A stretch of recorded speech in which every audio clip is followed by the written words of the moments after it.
Hello, everyone. Welcome back to another year of UC Honors Review. It's 2023, and I just want to take a look back at the year that I've had and the experience that I went throughout the year.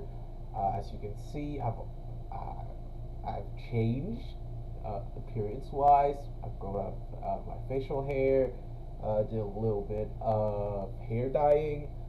Um, but it's really a year that I start exploring myself more, both in terms personally and professionally. And I started having jobs in my professional field of my choice.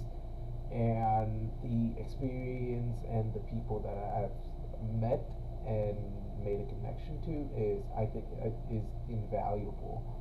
But amidst those positive experience, there has been social issues that has come to my attention, especially human rights in general.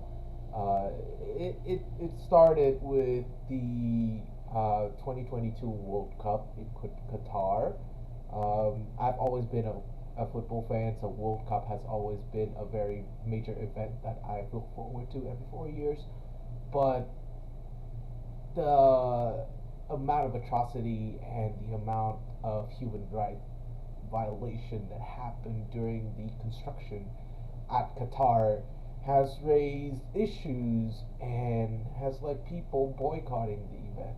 Of course, people say that you shouldn't bring political issues into sports, but I think if sport is happening on the back of just millions and millions of lives lost, then it's not about bringing politics into sport. It's just being the bare minimum and have decency and looking out for one another. And I I try to protest it in a certain way. I shared articles. I try to speak out about it.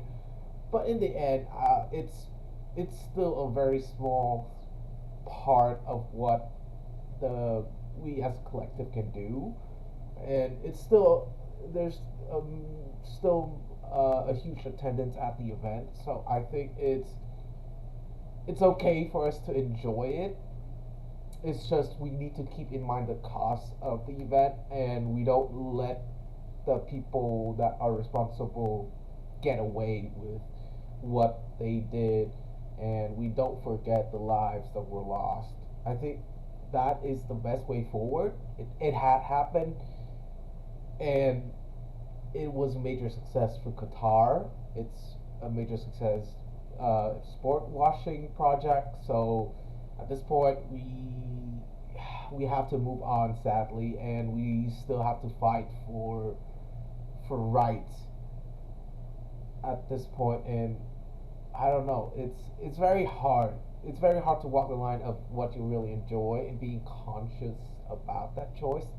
So I think for now, at least for me, I'll still be supportive of raising awareness about the situation. It passed. I watched it and I enjoyed the experience, but at the back of my mind, I still feel guilty about it. And then pivoting to that to more U.S. centric issues, I guess, is uh, there are laws and bills that target women's rights, like the anti-abortion bill, or more so trans right and LGBTQ community.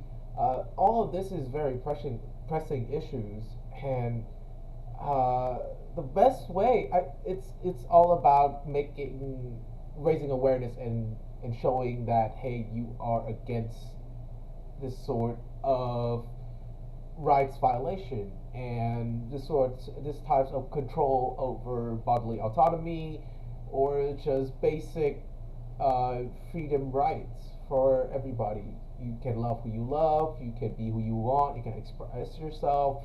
You have medical care that you need, and it's just appalling to see that everything is being divided and trying to be put into, is it right, is it left, is it pushing an agenda. I do not, as someone looking from the outside, for at least like from a third angle, as a foreigner, I feel like I am lucky that I have these unique experience to look at it and stand from the outside, stand on the sideline, looking at it, looking at everything that's happening. I know a lot of my friends are very interested and invested in these issues, and I myself am an ally. Um, and I'm just trying to do my part, raising awareness. If I can vote, I would go and vote myself, but it's very hard, as like I said, I'm more of a bystander. I don't really have much of an influence, but with the little influence I have been trying my best to just kind of push it a little bit, try to help when I can, sharing posts, talking, just being a supportive ally, being there for my friends who are LGBTQ, who might go through uh, some care that they might need. I don't really know how to put it in a more delicate way, but it's just me being there and being supportive, showing that hey, I'm with you, I will stand with you, and I will fight with you. And it's um, it's a crazy times. Everything is kind of up in flames, but there are silver linings at the end of the tunnel. So I'm still hopeful. I'm still the type of guy that is looking at the glass half full. So hopefully things will get better, and hopefully everything will resolve itself. Um, it's hard, yes, but if we keep fighting, if we keep pushing, then I think that everything will be all right. At least that's what I hope, and that's what I truly believe in. Um, Fingers crossed, but it's been another year. I'm very grateful that I have this opportunity to go to another country, go to the U.S. and study here and learning and experience a new culture and learning in a new environment. It's not the smoothest sailing right now, but it is what it is, and you just gotta roll with the punches and take in everything. And that's all for me this year. I have one more year left, so that's one more year in review. So I'll see everyone next year. Goodbye.